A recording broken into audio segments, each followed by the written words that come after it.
Okay, we've watched the videos about Lewis structures, and we've talked about how when you're given a formula, you go through the steps, you draw the Lewis structure, and then you determine the molecular shape. Well, now we're going to look and see how that information can help you determine whether a compound is polar or nonpolar. But before we begin, we need to get down a few concepts, a few terms. So when I say polar or nonpolar, what am I talking about? Well, if a compound is polar, that means there is a net dipole. And what do I mean by dipole? Well, dipole simply means there is a pool of electrons in one direction. So there's an overall net pool of electrons in that compound in a certain direction. And if there's a dipole, then the compound is termed polar. So let's talk a little bit about bonds. We already know there's an ionic bond, which is a transfer of electrons. Then we know there are covalent bonds. And under covalent bonds, you can have two different types. So covalent bonds, there's nonpolar covalent,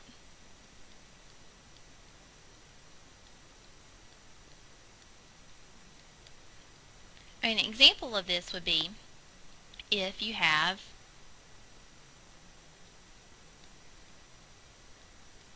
a compound or molecule that contains two elements, two atoms that do not have a significant electronegativity difference.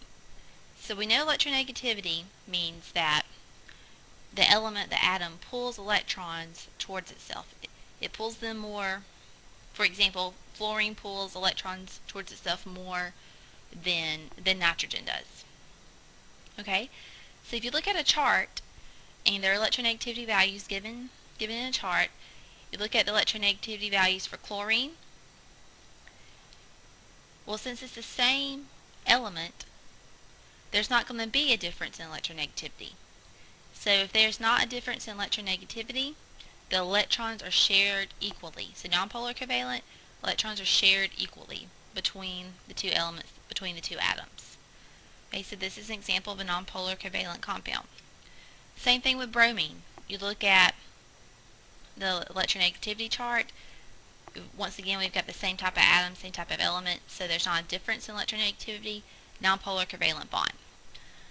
But what about if you look at the electronegativity value for hydrogen and then chlorine and hydrochloric acid? You're going to see that there is a pretty significant electronegativity difference between these two elements. So you look at the value for chlorine, look at the value for hydrogen, subtract those two. It's pretty significant. So this is an example of a polar covalent bond.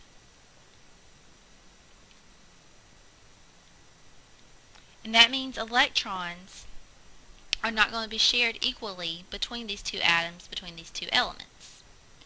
Okay, with these few examples in mind, let's talk a little bit about what the range is. What really makes it a polar covalent bond? What makes it a nonpolar covalent bond?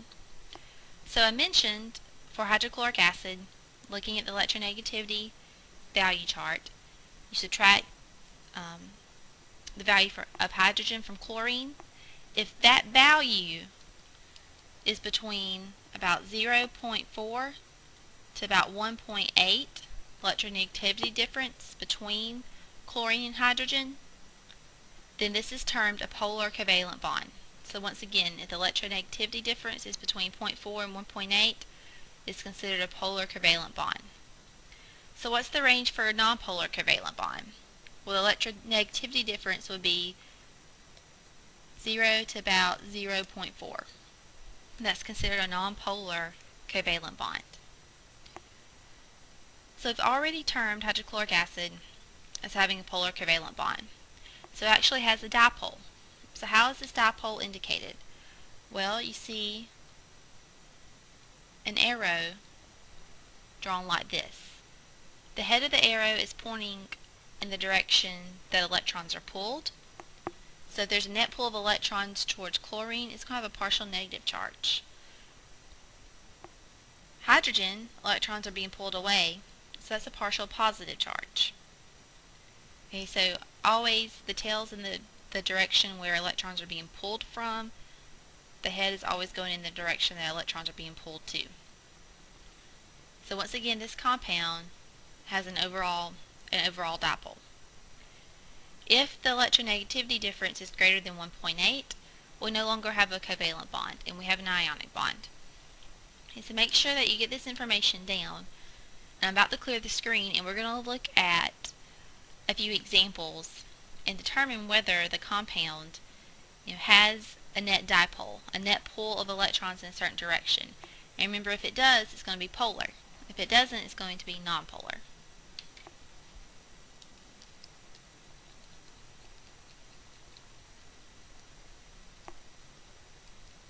The first example that we're going to look at is carbon tetrachloride.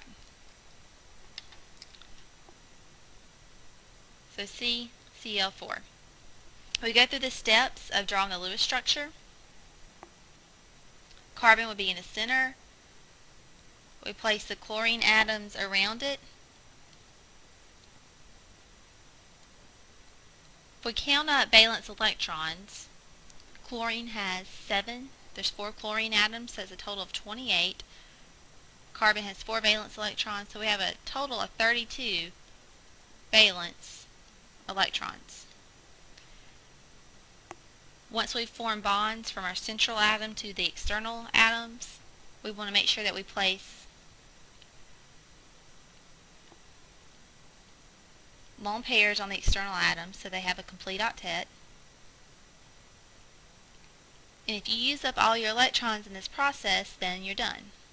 Remember, if there was extra electrons, we would have to go place them on the central atom, but there's not. We have used all 32 available valence electrons. So what's the shape of this compound? What's the molecular geometry going to be? There's 1 electron region, 2, 3, 4. 4 electron regions around the central atom. So if there's 4 electron regions around the central atom, remember, we're just looking at the central atom. We're not looking at the external atoms. Then the shape is tetrahedral. So we've got all this determined. Now we need to determine whether this is a polar or nonpolar compound. And remember, once again, if there is a dipole, or net pull of electrons in a particular direction, the compound is going to be polar. Well, if you're looking at this, you need to determine, well, which one's more electronegative, carbon or chlorine? If you're looking at a chart, you would see that chlorine has a much higher electronegativity value, so electrons are going to be pulled towards the chlorine atoms in this compound. So is this compound going to be polar or nonpolar? Maybe wondering, well, how am I going to determine that? Well, if the pull or the direction that the arrows are going in, if they cancel each other out, then it's a non-polar compound. And if you're looking at this, we have an arrow going to the left, one going to the right, one going up, one going down. So there is not a net pull in one particular direction. Basically, each arrow is going in opposite direction. One's going left, one's going right, one's going up, one's going down. So they're canceling each other out. So if the direction that the arrows are going in, if that's a cancellation, then it's termed nonpolar. So carbon tetrachloride, nonpolar compound.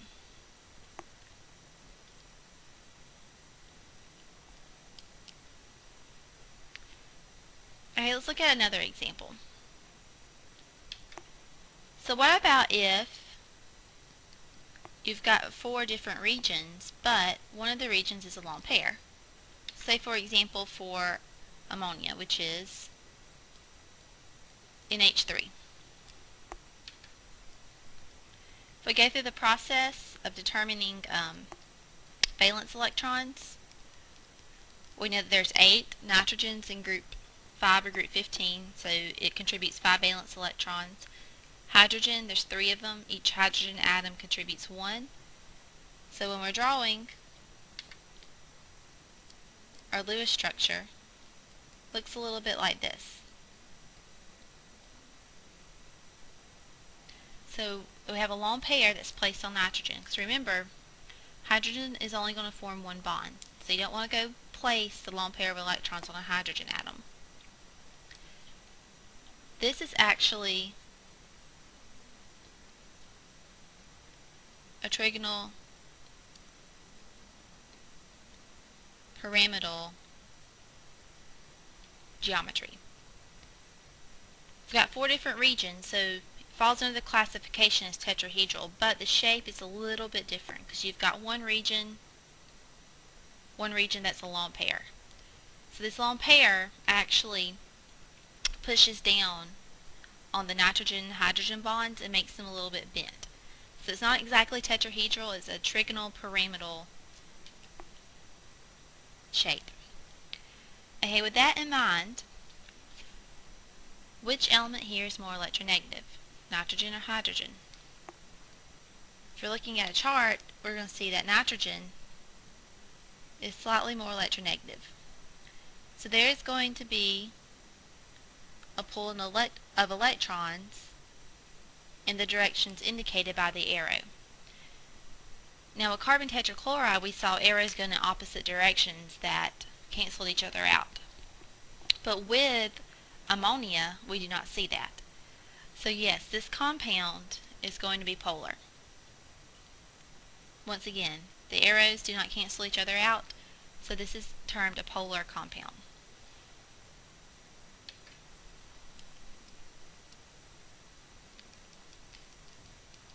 Okay, we're going to do a couple more examples, and I'm going to let you, once I put the formula up, pause the video and see if you can determine whether it's polar or nonpolar.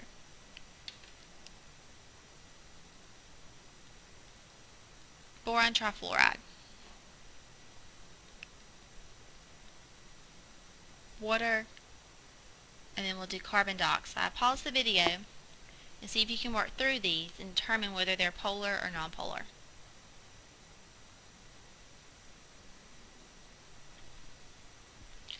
A boron trifluoride. Hopefully you've got, or you wrote down, a Lewis structure that looks similar to this.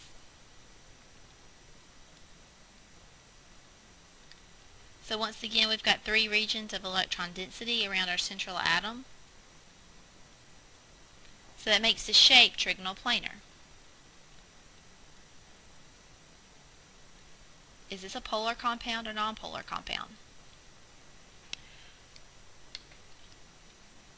There's a net pull of electrons in this direction, and finally this direction. So there's not an overall pull in one certain direction. So no, this compound is going to be nonpolar.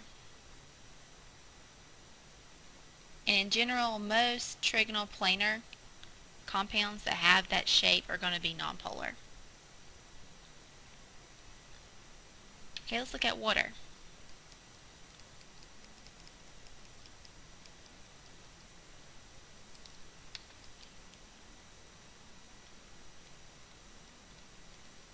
Hopefully you got a Lewis structure that looks like this. So remember oxygen, 6 valence electrons, 1 valence electron from each hydrogen. You have a total of 8. So where is the net pull of electrons? We will have electrons being pulled towards the oxygen atom. So there is an overall pull towards that oxygen atom in that direction. They're not canceling each other out. So once again, this is a polar compound.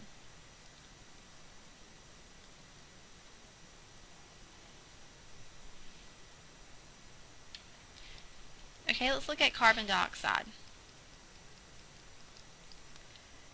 Carbon is going to be our central atom. And then we'll place oxygen on either side of it. So how many valence electrons do we have to work with? Well, we have 2 oxygen atoms. So we have 12 from oxygen, 4 from carbon, so we have a total of 16. So we start placing electrons on our external atom in the form of lone pairs. What you notice is carbon doesn't have a complete octet, and carbon likes to form 4 bonds. So what can happen is a pair of electrons from each oxygen atom can move in, So these electrons that are lone pairs are not in a bonding orbital, but they can move into a bonding orbital and form another bond to to carbon, excuse me. So the correct Lewis structure for carbon dioxide looks like this. Now with this on the screen, if you didn't get this far, what do you think? Do you think that this compound is polar or nonpolar? If you said nonpolar, you're correct, because remember, oxygen is going to be more electronegative than carbon, and there's going to be a pull of electrons basically in opposite directions, so they cancel each other out. So this is a nonpolar compound. And what you're going to need to do on the test, or be able to recognize on the test, is just given a formula whether or not it's polar or nonpolar. And if you're having any questions about this, please come see me.